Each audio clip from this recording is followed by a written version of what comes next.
நேயர்களுக்கு வணக்கங்கள். நான் உங்கள் டாக்டர் கல்வடங்கம் சத்யநாராயண சர்மா பேசுகிறேன். இன்றைக்கி தமிழ் சித்திரை மாதம் விசுவாவசு புத்தாண்டு பிறக்கின்ற பலன்களை பார்க்கலாம்.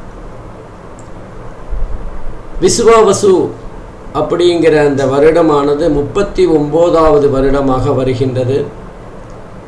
பங்குனி மாதம் 30ஆம் தேதி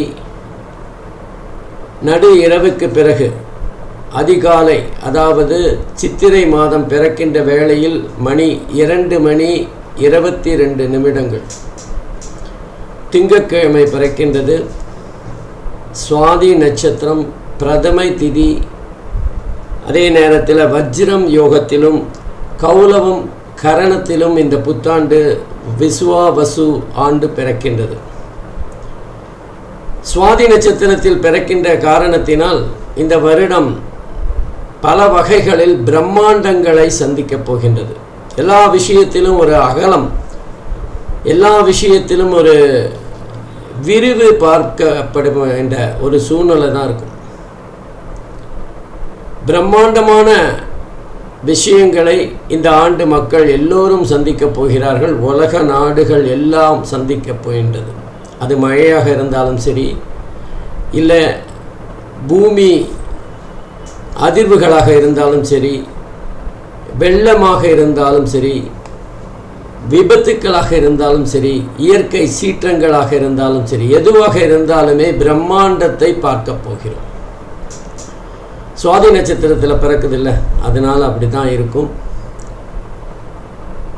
இந்த ஆண்டு விசுவாவசு ஆண்டு மகர லக்னத்தில் பிறக்கிறது. சனி பகவான் 2வது வீட்டில், நேத்திரஸ்தானம் என்று சொல்லப்படுகின்ற 2வது வீடு, அதாவது வாக்கிய பஞ்சாங்கத்தின்படி, திருக்கணித பஞ்சாங்கத்தின்படி 3வது வீட்டிலும் இருந்து பலாபலன்களை தரப்போம். அதே மாதிரி குரு பகவானை பார்த்தா மகர லக்னத்துக்கு 6வது வீட்டில் ருணருத்ர ரோகஸ்தானம் என்று சொல்லப்படுகின்ற இடத்தில் மே மாதம் சஞ்சாரம் செய்ய போகிறார். ஏப்ரல் மாதம், அந்த சித்திரை மாதம் பிறக்கின்ற வேளையில் 4வது வீட்டில் தான் குரு பகவான் இருக்க போகிறார்.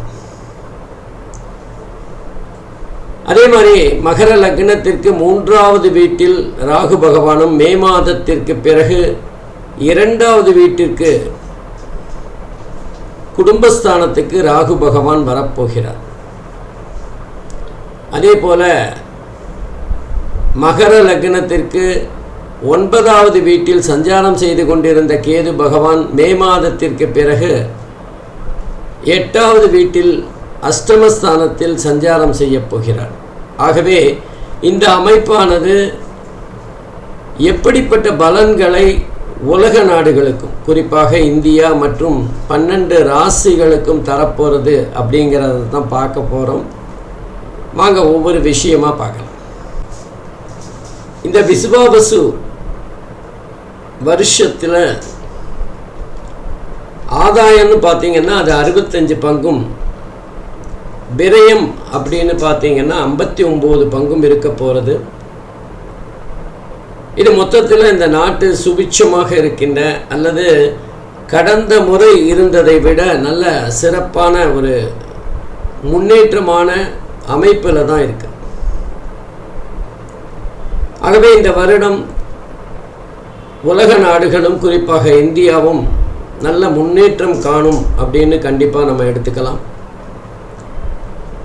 குறிப்பாக சொல்லணும்னா நீதித்துறை, பங்குச்சந்தை, கலைத்துறை போன்ற விஷயங்கள் வெகுவாக மேன்மை பெறும், வளர்ச்சி பெறும், முன்னேற்றம் பெறும். புதிய புதிய விஷயங்களை அவர்கள் இந்த உலகுக்கு அறிமுகப்படுத்த போகிறார்கள். இந்த வருஷத்துக்கு ராஜான்னு பார்த்தீங்கன்னா சூரியன் தான்.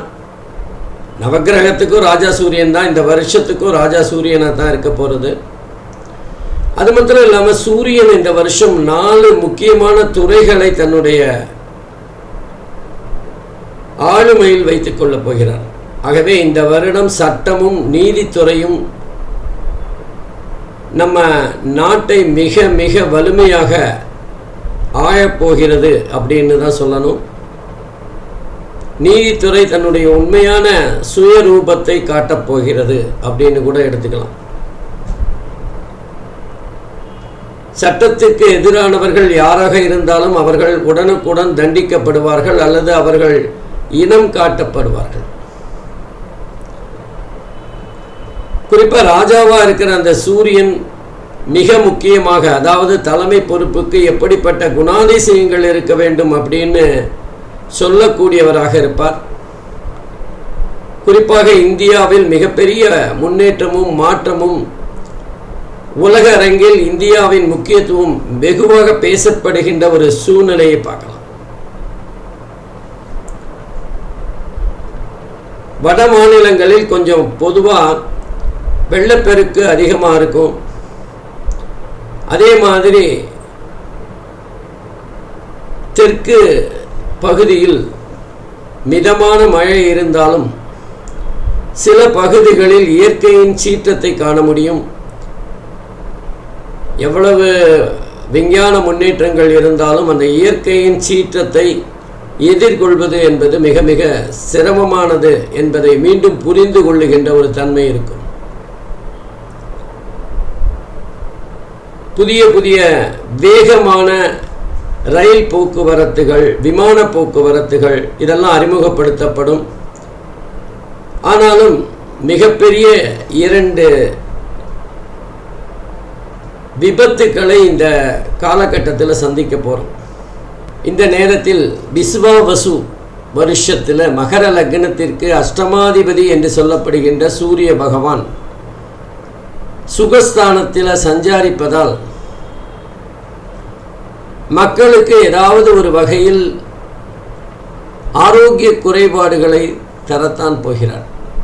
மக்கள் நிம்மதியாக சுகமாக சந்தோஷமாக வாழ்வதில் ஒரு தயக்கம் இருக்கும், ஒரு தடை இருக்கும். கொரோனாவுக்கு கசின் பிரதர் போல புதிய ஒரு தொற்று இந்த வருடமும் மக்களை பீதியடைய செய்ய போகிறது. ஆனால் என்ன, டாக்டர்கள் கொரோனாவையே சந்தித்தவர்கள் இந்த தொற்றை இடது கையால் வெளியேற்றி விடுவார்கள். பெரிய பாதிப்பெல்லாம் இல்லைன்னாலும் மக்கள் பதற்றம் அடைகின்ற ஒரு சூழ்நிலையை தான் பார்க்க போகிறோம். இந்த விஸ்வாவசு வருஷத்தில் உற்பத்தி அதிகமாக இருந்தாலும் மக்கள் விலைவாசி உயர்வால் சற்று சலனமடைகின்ற சூழ்நிலையை பார்க்கலாம். பொதுவாக இந்த நேரத்தில் வளர்ச்சி என்பது அங்கொன்றும் இங்கொன்றுமாக இருந்தாலும் தனிநபர் வருமானம் என்பது மிக அதிகமாக இருக்கின்ற ஒரு சூழ்நிலையை பார்க்கலாம். சரி, தனிநபர் வருமானம் அதிகமாகிடுச்சேன்னு சந்தோஷப்பட முடியும்னா அதுவும் முடியாது. ஏன்னா விலைவாசிக்கு தான் அது போய் சேரும். மக்களுக்கு அந்த அதிகப்படியான வருமானம் என்பது எந்த வகையிலும் சேமிப்பாக மாறாது. வரியாகவோ அல்லது விலைவாசி உயர்வாகவோ அது கபலீகரம் செய்யப்படும். ஆகவே இந்த வருடமும் மக்கள் பணத்தை துரத்துகின்ற ஒரு சூழ்நிலையை தான் பார்க்கலாம். பொதுவாக இந்த விஸ்வாவசு வருஷத்தில் சூரிய பகவான் ராஜாவாகவும் மந்திரியாக சந்திரனும் இருக்க போகிறார்கள். குறிப்பாக 4 பதவிகளை சூரியனே பார்க்க போகிறார். குரு பகவான் சேனாதிபதியாக, அதாவது சஸ்யாதிபதியாக குரு பகவான் இருக்கின்ற காரணத்தினால், அதாவது மக்களுக்கான ஒரு கிரகமாக இருக்கின்ற காரணத்தினால் நீதி, நேர்மை, நியாயம் இதெல்லாம் வெகுவாக காப்பாற்றப்படும். நீதிமன்றங்கள் சட்டத்தை தன் கையில் எடுத்துக்கொள்ளும். தப்பு செய்யறதுக்கு மக்களும் பயப்படுகின்ற ஒரு சூழ்நிலை ஏற்படும். ஜெர்மன் நாட்டுக்கும் இந்தியாவுக்குமான நெருக்கம் அதிகரிக்கும். இந்தியர்கள் பலர் ஜெர்மன் நாட்டிற்கு வேலைக்காக செல்லப்படுவார்கள். அதே நேரத்தில் ஜெர்மன் நாடும் பல தங்களுடைய நிறுவனங்களை பல விதங்களில் இந்தியாவில் நிறுவுவதற்கான முயற்சிகளை மேற்கொள்வார்கள். இந்தியா மற்றும் ஜெர்மன் இருவருக்குமான புரிதல் மிக சிறப்பாக இருக்கும். ஒருவருக்கொருவர் தங்களுடைய வர்த்தகங்களை மேம்படுத்திக் கொள்ளுகின்ற முயற்சியாக இது இருக்கும். இந்த விசுவாவசு ஆண்டில் 2 சந்திர கிரகணங்கள் இந்தியாவில் தெரிகின்ற வகையில் இருக்கும். முதல் சந்திர கிரகணம் என்பது செப்டம்பர் மாதம் 7ஆம் தேதி 2025 இரண்டாவது சந்திர கிரகணம் மார்ச் மாதம் 3ஆம் தேதி 2026 வர இருக்கின்றது. இந்த 2 சந்திர கிரகணங்களும் இந்தியாவில் தெரிகிற மாதிரி தான் இருக்கும். பொதுவாக இந்த விஸ்வாவசு ஆண்டில் மத்திய மாநில அரசு புதிய வரி சலுகைகளை மக்களுக்காக தரும். இந்த காலகட்டத்தில் ஏற்றுமதி இறக்குமதி பாதிப்படையும். பொதுவாக பெண்கள் மேன்மை பெறுகின்ற ஒரு ஆண்டாக விஸ்வாவசு ஆண்டு இருக்கும். சில புதிய விளையாட்டுகளில் இந்தியா சாதனை புரிகின்ற தன்மையை பார்க்கலாம். உலக நாடுகளில் முதன்மை பெறுகின்ற தன்மையும் இருக்கும். மழை, ஏராளமான மழை இருக்கும். கடந்த ஆண்டை விட 2 மடங்கு அதிகமாக மழை பெய்கின்ற ஒரு விஷயத்தை பார்க்கலாம். அளவுக்கு மிஞ்சினால் அமிர்தமும் நஞ்சுன்னு சொல்லுவாங்களே, அந்த மாதிரி அதிகப்படியான மழை பெய்தாலும் அதில் பாதிக்கு மேல் சமுத்திரத்தில் கலக்கின்ற காரணத்தினால் மக்கள் அதன் மூலமாக பயனடைவது என்பது குறைவாகத்தான் இருக்கும். மது, போதை வஸ்துக்கள் பெரிய அளவில் பிரச்சனை தருகின்ற ஆண்டாக இருக்கும். ஒரு பக்கம் வெள்ளம் இருந்தாலும் இன்னொரு பக்கம் குடிநீர் பிரச்சனை இருக்கின்ற தன்மையும் பார்க்கலாம்.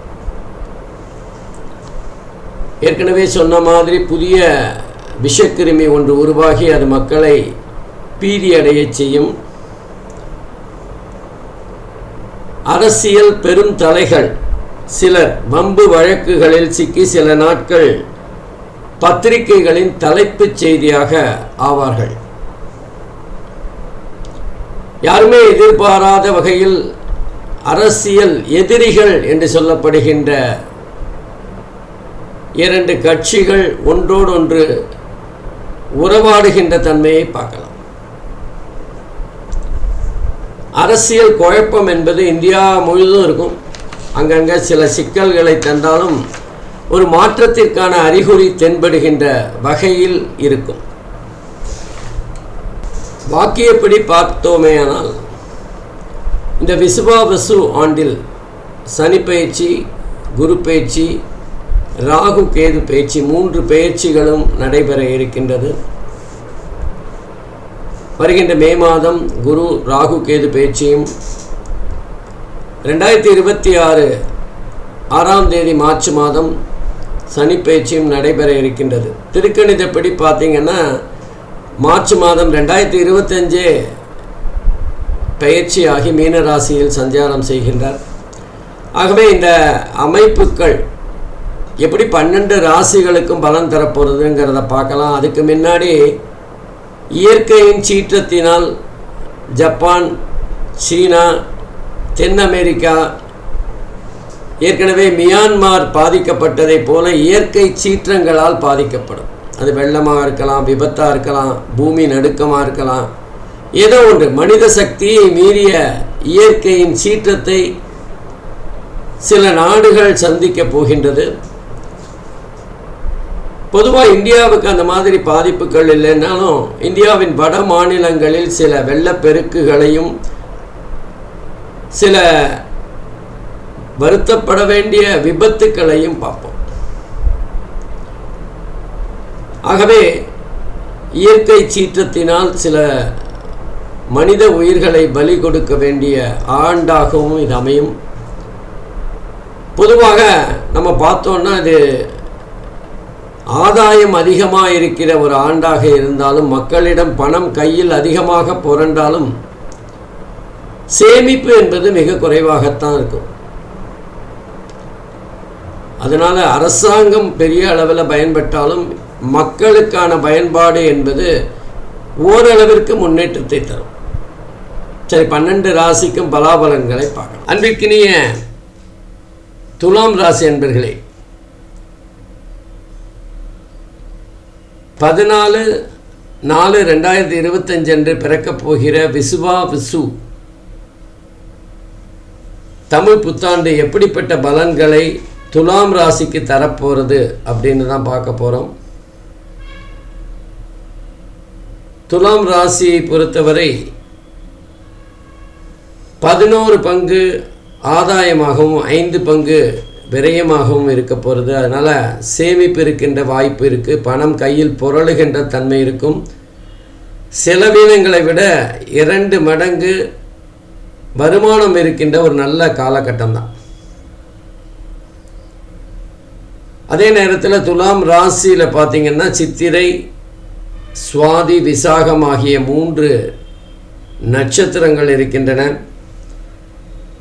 சித்திரையை பொறுத்தவரை முதல் 4 மாதம் சுமாராக இருக்கும், அடுத்த மாதம் அதை விட சுமாராக இருக்கும், அதுக்கு அடுத்த 4 மாதம் அதை விட சுமாராக இருக்கும். ஆகவே சித்திரை நட்சத்திரக்காரர்கள் கொஞ்சம் பணம் செலவழிக்கின்ற போது அளந்து செலவழிக்கிறது நல்லது. சுவாதி நட்சத்திரத்தை பொறுத்தவரை முதல் 4 மாதம் மிக சிறப்பாக இருக்கும். பணம் அதிகமாக கையில் புரள்ற மாதிரி இருக்கும். இடைப்பட்ட 4 மாதம் கொஞ்சம் சுமாராக வரவுக்கும் செலவுக்கும் சமமாக இருக்கிற ஒரு சூழ்நிலையாக இருக்கும். கடைசி 4 மாதம் நல்லாயிருக்கும், கவலைப்பட வேண்டிய அவசியம் இல்லை. விசாகத்தை பொறுத்தவரை தான் கொஞ்சம் பண நெருக்கடி முத்துகின்ற ஒரு காலகட்டம். முதல் 4 மாதமும் சரி, 2வது 4 மாதமும் பணத்தில் ரொம்ப மிகப்பெரிய அளவில் சிரமப்படுகின்ற ஒரு காலகட்டமாக இருக்கும். 4 பக்கமும் எதையாவது செலவுகளை இழுத்து போட்டுக்கொண்டு சிரமப்படுகின்ற காலகட்டம். ஏதோ கடைசி 4 மாதம் கொஞ்சம் அதுலேருந்து விடுபடுகின்ற, கடன்லேருந்து மேலே வருகின்ற ஒரு காலகட்டமாக இருக்கும். ஆகவே விசாகம் நட்சத்திரக்காரர்கள் மிகுந்த எச்சரிக்கையோட ஒவ்வொரு விஷயத்தையும் தேவையில்லாத கடனை வாங்கி எந்த செலவும் செய்யாமல் இருப்பது நலம். குறிப்பாக அவங்க பங்கு சந்தையில் ஏதாவது ஈடுபட்டு இருந்தால் அதெல்லாம் அந்த தேவையில்லாத அந்த ரிஸ்கெல்லாம் இப்போ எடுக்க வேண்டாம். ஏன்னா இந்த காலகட்டம் அவர்களுக்கு பொருள் நஷ்டத்தை தருகின்ற காலகட்டமாக இருக்குது. விசாகம் நட்சத்திரக்காரர்களுக்கு ஆகவே அவர்களுடைய முதலீடு சம்பந்தப்பட்ட விஷயங்களில் ரொம்ப கவனமாக இருக்கணும். இந்த காலகட்டத்தில் தேவையில்லாத அகலக்கால்களை எல்லாம் வைக்காமல் இருக்கிறது நல்லது. துலாம் ராசியை பொறுத்தவரை 6வது வீட்டில் சனி பகவான் சஞ்சாரம் செய்கிறார். 6 சனி பொறுத்தவரை சிறப்பான இடம்தான். ஆகவே நல்ல முயற்சிகள், செயல்பாடுகள் இதெல்லாம் அவங்களுக்கு வெற்றியை தரும். அவங்களுக்கு ஒரு நல்ல பேர் இருக்கும். 4 பேர் அவர்களை மதிக்கின்ற சூழ்நிலை இருக்கும். அவர்களுடைய வேலை பாராட்டப்படக்கூடிய தன்மையில் இருக்கும். அவர்களுடைய உழைப்பு தான் அவங்களுக்கு பெரிய மூலதனம். அதே நேரத்தில் துலாம் ராசியை பொறுத்தவரை 9வது வீட்டில் குரு பகவான் இருக்கிறதுங்கிறது பாக்கியஸ்தானம். தந்தையாரிடமிருந்து ஒரு ஆதாயத்தை, உதவியை பெறுகின்ற ஒரு காலமாக இருக்கும். அல்லது இவருடைய ஏதாவது ஒரு விஷயத்திற்கு தந்தையாருடைய தொழிற்சாலையில் வேலை செய்கின்ற அல்லது அவருடைய கம்பெனியை ஏற்று நடத்துகின்ற ஒரு சூழ்நிலையும் இருக்கும். 9வது வீட்டில் குரு பகவான் இருக்கின்ற காரணத்தினால தந்தையாருடைய ஆசீர்வாதமும் அவருக்கு கண்டிப்பாக இருக்கின்ற ஒரு காலகட்டமாக இருக்கும். கேது பகவான் 11வது வீட்டில் இருக்கிறது. பொதுவாக 11வது வீட்டில் எல்லா கிரகங்களுக்குமே நல்லது தான். லாபஸ்தானத்தை கேது தடை பண்ணாலும் அவர்களுக்கு பணம், வருமானம், சேமிப்பு இருக்கக்கூடிய காலகட்டமாக இருக்கும். கேதுவினால் பொருள் நஷ்டமோ அல்லது கேதுவினால் வரவேண்டிய பணம் தடைப்படுகின்ற சூழ்நிலையோ இருக்காது. அதே நேரத்தில் துலாம் ராசிக்கு 5வது இடத்துல ராகு பகவான் சஞ்சாரம் செய்கிறது. மனசு சம்பந்தமான ஒரு ஆசைகள், எதிர்பார்ப்புகள் இருக்கக்கூடிய காலகட்டம். துலாம் ராசியை பொறுத்தவரை 5வது இடத்தில் ராகு பகவான் சஞ்சாரம் செய்வதானது நன்மைகள் தீமைகளை கலந்து தருகின்ற ஒரு இடமாக இருக்கும். மனசு சார்ந்த விஷயங்கள், மனசு பிரம்மாண்டமான எதிர்பார்ப்புகளை கொண்டதாக இருக்கும். ராகு என்றாலே பிரம்மாண்டம் அல்லது எதிர்பார்ப்புகள் அதிகமாக இருக்கிற ஒரு சூழ்நிலை. அதே நேரத்தில் காதல் பற்றி சொல்லுகின்ற ஒரு விஷயமும் இருக்குது. காதலிக்கின்றவர்களுக்கு அல்லது வெளிநாட்டிலிருந்து ஏதாவது ஒரு நல்ல செய்தி வருகின்ற ஒரு சூழ்நிலை இருக்கும். பூர்வீக சொத்து கைக்கு வருகின்ற ஒரு சூழ்நிலை. ஆகவே துலாம் ராசியை பொறுத்தவரை மிக கலப்படமான பலன்களை பெறப்போகிறாள். நன்றி. அன்பிற்கினிய விருச்சிக ராசி அன்பர்களே, இன்றைக்கி இப்போ நம்ம விஸ்வாவசு வருஷம் எப்படிப்பட்ட பலன்களை விருச்சிக ராசி அன்பர்களுக்கு தரப்போகிறது அப்படின்னு தான் பார்க்க போகிறோம். இந்த விஸ்வாவசு என்பது தமிழ் புத்தாண்டு ஒரு வகையில் ஆதாயம் என்று பார்த்தால் விருச்சிக ராசிக்கு 2 பங்கும், அதே நேரத்தில் விரயம் என்று பார்த்தால் 14 பங்கும் இருக்குது. அப்போ வருவாய்க்கு மேலே அதிகமாக செலவாகிற ஒரு சூழ்நிலையாகத்தான் காட்டுறது. கடனை நம்பி இருக்கக்கூடிய காலகட்டமாக இருக்கும். அந்த விருச்சிக ராசியில் பார்த்தீங்கன்னா விசாகம், அனுஷம், கேட்டை ஆகிய 3 நட்சத்திரங்களும் இருக்கும். அதில் விசாகம் நட்சத்திரத்துக்கு முதல் 8 மாதம் சுமாராக தான் இருக்கும். எதிர்பார்த்த எந்த பண வரவும் கைக்கு தேடி வராது. அதிக கடன் வாங்குகின்ற ஒரு சூழ்நிலை தான் இருக்கும். கடைசி 4 மாதம் பரவாயில்ல அப்படின்னா நமக்கு ஏதோ வருமானம் வரும்னு நினைக்காதீங்க. எதிர்பார்த்த கடன் கைக்கு வந்திருக்கும், அவ்வளோதான். அனுஷம் நட்சத்திரத்தை பொறுத்தவரை முதல் 4 மாதம் கடைசி 4 மாதம் ரெண்டுமே நல்லா அற்புதமாக இருக்குது அப்படின்னு சொல்லலாம். நடுவில் 4 மாதம் கொஞ்சம் ஸ்ட்ரகிள் பண்ணுற மாதிரி, பணத்துக்கு ரொம்ப தேவை அதிகமாக இருக்கிற ஒரு சூழ்நிலையை பார்க்கலாம். கேட்டை நட்சத்திரத்தை பொறுத்தவரை முதல் 4 மாதம் அவர்கள் ஜாக்பாட் அப்படின்னு சொல்லலாம். ரொம்ப அற்புதமான அதிர்ஷ்டமாக பணம் கொட்டப் போகின்ற ஒரு காலமாக இருக்கும். மற்ற 2 மாதங்களும் ஓகே, பரவாயில்ல, நம்ம முதல் 4 மாதத்தில் இருந்த பெரிய பண வரவையே நம்ம சேமிப்பாக பயன்படுத்திக்கலாம் அப்படிங்கிற ஒரு சூழ்நிலை தான் இருக்கும். அப்போது இந்த அமைப்புகள் எப்படிப்பட்ட பலனை விருச்சிக ராசிக்கு தரும் அப்படின்னு பார்க்கலாம். விருச்சிக ராசியை பொறுத்தவரை 4வது வீட்டில் ராகு பகவான் உட்கார்ந்துருக்கார். பொதுவாக 4வது வீடு அப்படிங்கிறது நம்முடைய படிப்பை பற்றி சொல்லுகின்ற இடம். அதனால் மாணவர்களுக்கு ஓரளவுக்கு கொஞ்சம் தடுமாற்றமாக இருந்தாலும் அவர்களுடைய குறிக்கோள், லட்சியம் எல்லாமே பிரம்மாண்டமாக இருக்கும். ராகு என்றாலே பிரம்மாண்டம். குறிப்பாக நம்ம வெளிநாட்டில் படிக்கிறவங்களுக்கு யோகமான காலம் அப்படின்னு சொல்லலாம். இல்லை நம்ம வெளிநாடு சென்று மேல் படிப்புக்காக முயற்சிகள் செஞ்சுட்டுருக்கோன்னா அது உங்களுக்கு சக்ஸஸ் ஆகக்கூடிய காலமாக இருக்கும். வெளிநாடு சார்ந்த எல்லா விஷயங்களும், வேலையாக இருக்கட்டும், படிப்பாக இருக்கட்டும், இல்லை உறவாகட்டும், எதுவாக இருந்தாலும் சாதகமாக முடியும். சனி பகவானை பொறுத்தவரை 5வது வீட்டில் புத்திரஸ்தானத்தில் பூர்வ புண்ணியஸ்தானத்தில் போய் உட்கார்ந்துருக்கார். குருவோட வீடு பரவாயில்ல அப்படின்னாலும் 5வது வீடு சனிக்கு மனசு சார்ந்த பல பிரச்சனைகளை தரக்கூடிய இடம். குறிப்பாக புத்திர பாக்கியம் தாமதப்படும். திருமணமாகி 2 வருஷம் ஆச்சு, இந்த வருஷமாவது நமக்கு குழந்தைகள் பிறக்குமா அப்படின்னு யோசிக்கும்போது அது கொஞ்சம் தாமதமாகிற காலகட்டமாக தான் இருக்கும். 5வது இடம் என்பது காதலை பற்றி சொல்லுகின்ற இடம். அதனால் காதல் சிக்கலில் போய் முடிகிற ஒரு வாய்ப்பை பார்க்கலாம். அல்லது காதல் இப்போ சமீபத்தில் திருமணமாக மாறுகின்ற சந்தர்ப்பங்கள் தள்ளி போகும். ஆகவே காதலிக்கின்றவர்கள் கொஞ்சம் கவனமாக இருக்க வேண்டியது அவசியம். அடுத்தது ராகு பகவான். ராகு தான் 4வது வீட்டில் பார்த்துட்டோம். அதே நேரத்தில் கேது பகவான் கேது 10வது வீட்டில் வேலை சார்ந்த ஜீவனஸ்தானம் என்று சொல்லப்படுகின்ற இடத்துல போய் உட்கார்ந்துருக்கார். இது ஒரு கலப்படமான பலன் அப்படின்னு தான் சொல்லணும். இந்த விருச்சிக ராசிக்கு இதில் கேதுவினால் கிடைக்கின்ற யோகம் என்னன்னு பார்த்தீங்கன்னா, வருமானம் பல வகைகளில் வரும்.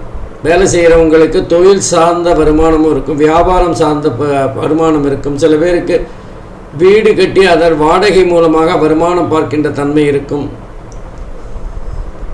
ஆகவே வருமானம் பல வகைகளில் வந்தாலும் கேது தான் இருக்கின்ற பாவகத்தின் காரகத்துவத்தை கெடுப்பார். கொஞ்சம் கவனமாக இருக்கணும். மிக முக்கியமாக விருச்சிக ராசியை பொறுத்தவரை இந்த காலகட்டத்தில் குரு பகவானின் சஞ்சாரம் மிக முக்கியமாக பார்க்கணும்.